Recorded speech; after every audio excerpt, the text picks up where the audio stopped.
ಸಂಘರ್ಷದಿಂದ ಸಂವಿಧಾನ ಬಿಕ್ಕಟ್ಟು ಎದುರಾಗುತ್ತೆ. ಕಾನೂನು ಪ್ರಕಾರ ರಾಜ್ಯಪಾಲರು ಗೈರಾಗುವಂತಿಲ್ಲ ಅಂತ ಬಸವರಾಜ ಹೊರಟ್ಟಿ ಅವರು ಮಾತನಾಡಿದ್ದಾರೆ.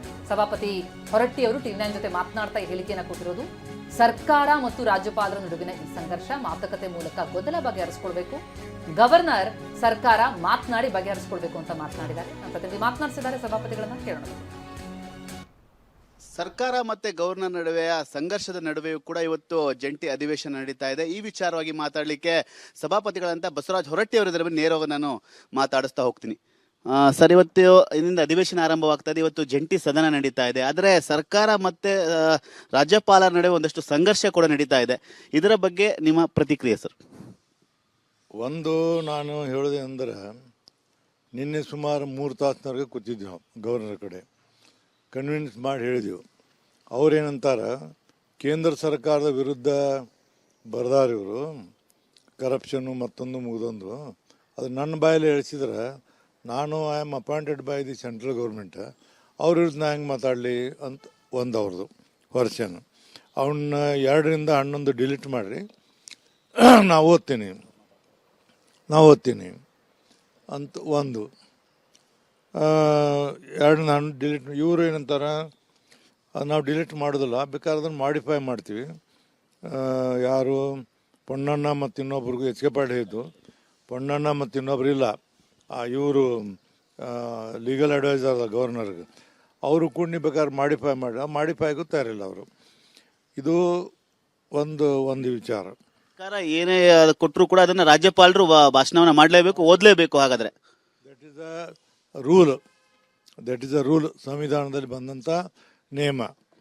ಅದಕ್ಕೆ ಅವರು ಓದಂಗಿಲ್ಲ ಅಂತ ಅಂದ ಕೂಡಲೇ ಇವ್ರು ನಾವು ಬಿಡಂಗಿಲ್ಲ ಅಂತಾರೆ. ಅವರು ರಾಜ್ಯಪಾಲರು ಇಷ್ಟು ಫರ್ಮ್ ಇದಾರಲ್ಲ, ನಾ ಹೋಗೋದಿಲ್ಲ, ಅವ್ರು ಏನು ಮಾಡೋದು ಮಾಡಲಿ, ಬೇಕಾದ್ರೆ ಕೋರ್ಟ್ಗೆ ಹೋಗಲಿ ಅಂತಾರೆ.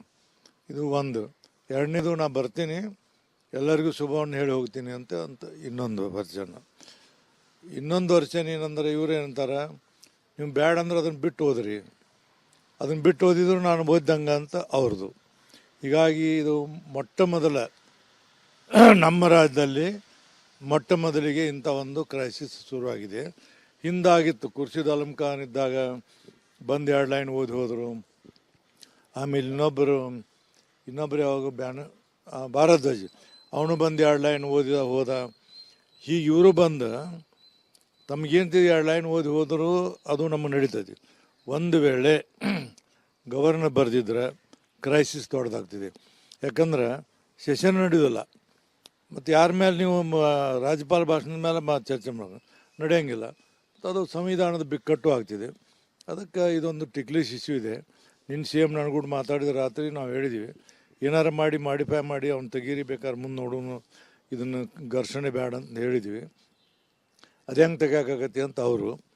ಈಗ ಒಟ್ಟಾರೆ ನಡೆದಿದೆ. ರಾಜ್ಯಪಾಲರನ್ನ ಭೇಟಿ ಮಾಡಿ ಆಹ್ವಾನವನ್ನು ಕೂಡ ಮಾಡಿದ್ರಿ. ಆ ಸಂದರ್ಭದಲ್ಲಿ ಅವ್ರು ಏನು ವಿವರಣೆ ಹೇಳಿದ್ರು? ಏನು ಬರ್ತೀವಿ ಅಂತಂದ್ರ, ಇಲ್ಲ ತೆಗೆದ್ರಷ್ಟೇ, ಈ ರೀತಿಯಾದ ಒಂದಷ್ಟು ವಿಚಾರಗಳನ್ನ ತೆಗೆದ್ರಷ್ಟೇ ಬರ್ತೀವಿ ಅಂತ ಹೇಳಿದ್ರು? ಏನು ಹೇಳಿದ್ರು ಸರ್? ಅವರು ಮೊದಲು ನಮಗೇನು ಹೇಳಿಲ್ಲ. ನಾವು ಸ್ಪೀಕರ್ ಹೋದಾಗ ನಾವು ಬುಕ್ಕೆ ಕೊಟ್ಟು kindly come tomorrow for the session ಅಂದ್ವಿ. ಹಂಗೆ ಲೋಕಾರೂಢಿ ನಮ್ಮ ಕೂಡ ಏನು ಮಾತಾಡಲಿಲ್ಲ ಅವರು. ಎಚ್ ಕೆ ಪಾಟೀಲ್ ಪೊನ್ನಣ್ಣ ಬಂದಾಗ ಸ್ಟಾರ್ಟ್ ಆಗ್ತಿದ್ದು. ಅವಾಗ ಬಂದಂಗೆ ಅವರು ಬಂದಾಗ ಹೇಳಿದರು, ಇಷ್ಟೆಲ್ಲ ಆಕ್ಷೇಪಣೆ ಇದಾವೆ, ಇದನ್ನು ನಾನು ತೆಗಿಬೇಕು, ನೀವು ತೆಗೆದ್ರೆ ನಾ ಬರ್ತೀನಿ, ಇಲ್ಲಿಗೆ ಬರೋದಿಲ್ಲ. ಹಗ್ಗ ಜಗ್ಗಾಟ ಬೇಡ, ಒಂದು ಸುಲಲಿತವಾಗಿ ಸದನ ನಡೆಯಕ್ಕೆ ಅನುವು ಮಾಡಿಕೊಳ್ಳಿ ರಾಜ್ಯ ಸರ್ಕಾರ, ರಾಜ್ಯಪಾಲರು ಸೇರಿ ಅಂತ ನಿಮ್ಮ ಅಭಿಪ್ರಾಯನ? 100% ಏನಾರ ಮಾಡಿ ಯಾಕಂದ್ರೆ ಇದು ಬೇರೆ ರಾಜ್ಯಗಳಂತ ನಮ್ಮ ರಾಜ್ಯ ಅಲ್ಲ. ಇದೊಂದು ಇಲ್ಲಿವರೆಗೆ ಒಂದು ಗಣತಿ ಗೌರವ ಇಟ್ಕೊಂಡು ಬಂದಂಥದ್ದು.